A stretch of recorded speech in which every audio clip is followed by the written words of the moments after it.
ನನ್ನೆಲ್ಲ ಪ್ರೀತಿಯ ವೀಕ್ಷಕರಿಗೆ ನನ್ನ ಪ್ರೀತಿಯ ನಮಸ್ಕಾರಗಳು. ನಮ್ಮ ಚಾನಲ್ನ ಇದೇ ಮೊದಲು ನೋಡ್ತಾ ಇದ್ದೀರಾ ಅಂದರೆ ದಯವಿಟ್ಟು ಸಬ್ಸ್ಕ್ರೈಬ್ ಮಾಡ್ಕೊಳ್ಳಿ ಫ್ರೆಂಡ್ಸ್. ಮುಂಚೆಯಿಂದ ನೋಡ್ತಾ ಇದ್ದೀರಾ ಆದರೂ ಸಬ್ಸ್ಕ್ರೈಬ್ ಆಗಿಲ್ಲ ಅಂದರೆ ದಯವಿಟ್ಟು ಸಬ್ಸ್ಕ್ರೈಬ್ ಮಾಡ್ಕೊಳ್ಳಿ ಫ್ರೆಂಡ್ಸ್, ಸಪೋರ್ಟ್ ಮಾಡಿ. ಕುಟುಂಬ ಚೆನ್ನಾಗಿರಬೇಕಾದರೆ ಮನೆಯ ಯಜಮಾನ ಸರಿಯಾಗಿರಬೇಕು ಎಂಬುದು ಚಾಣಕ್ಯನ ನಂಬಿಕೆ. ಕುಟುಂಬದ ಮುಖ್ಯಸ್ಥರು ತೆಗೆದುಕೊಳ್ಳುವ ನಿರ್ಧಾರಗಳು ಕುಟುಂಬದ ಭವಿಷ್ಯವನ್ನು ನಿರ್ಧರಿಸುತ್ತವೆ. ನೀವು ಸರಿಯಾದ ನಿರ್ಧಾರಗಳನ್ನು ತೆಗೆದುಕೊಳ್ಳದಿದ್ದರೆ ನೀವು ಯಾವಾಗಲೂ ತೊಂದರೆಗಳನ್ನು ಎದುರಿಸಬೇಕಾಗುತ್ತದೆ. ಆರ್ಥಿಕ ಪರಿಸ್ಥಿತಿಯಿಂದ ಸಂಬಂಧದ ಮೌಲ್ಯಗಳವರೆಗೆ ಎಲ್ಲವೂ ಯಜಮಾನನ ಮೇಲೆ ಅವಲಂಬಿತವಾಗಿರುತ್ತದೆ.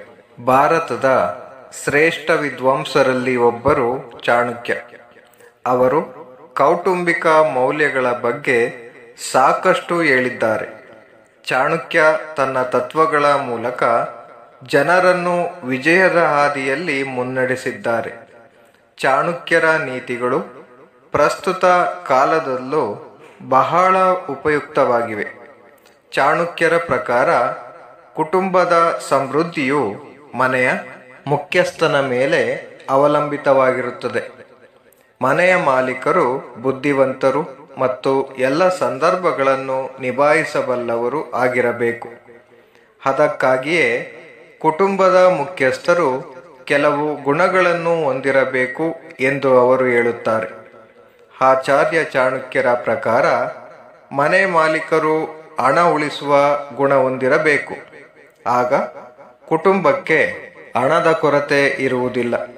ಭವಿಷ್ಯದಲ್ಲಿ ಕಷ್ಟಗಳು ಎದುರಾದಾಗ ಯಾರ ಸಹಾಯ ಕೇಳದಂತೆ ಹಣವನ್ನು ಹೊಂದಿಸುವುದು ಕುಟುಂಬದ ಮುಖ್ಯಸ್ಥರ ಜವಾಬ್ದಾರಿಯಾಗಿದೆ. ಅದಕ್ಕಾಗಿಯೇ ಮನೆಯ ದೊಡ್ಡ ಖರ್ಚುಗಳನ್ನು ನಿಯಂತ್ರಣದಲ್ಲಿಟ್ಟುಕೊಳ್ಳಬೇಕು. ನಿಮಗೆ ಯಾವುದೇ ರೀತಿಯ ಅಗತ್ಯವಿದ್ದರೂ ಅದಕ್ಕೆ ಎಷ್ಟು ಹಣ ಖರ್ಚಾಗುತ್ತದೆ ಎಂದು ಲೆಕ್ಕ ಹಾಕಬೇಕು.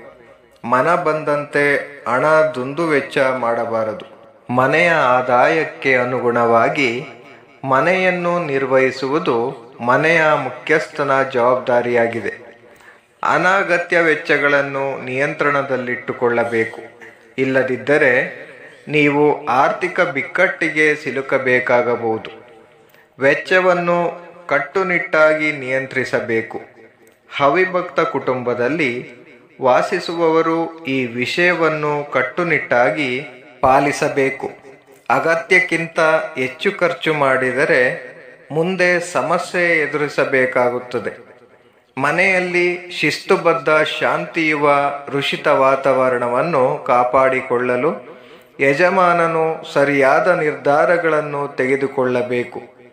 ಮನೆಯ ಮುಖ್ಯಸ್ಥರೇ ನಿರ್ಧಾರ ಕೈಗೊಂಡು ಅದನ್ನು ಪಾಲಿಸದಿದ್ದರೆ ಕುಟುಂಬದ ಉಳಿದ ಸದಸ್ಯರು ತಲೆಕೆಡಿಸಿಕೊಳ್ಳುವುದಿಲ್ಲ.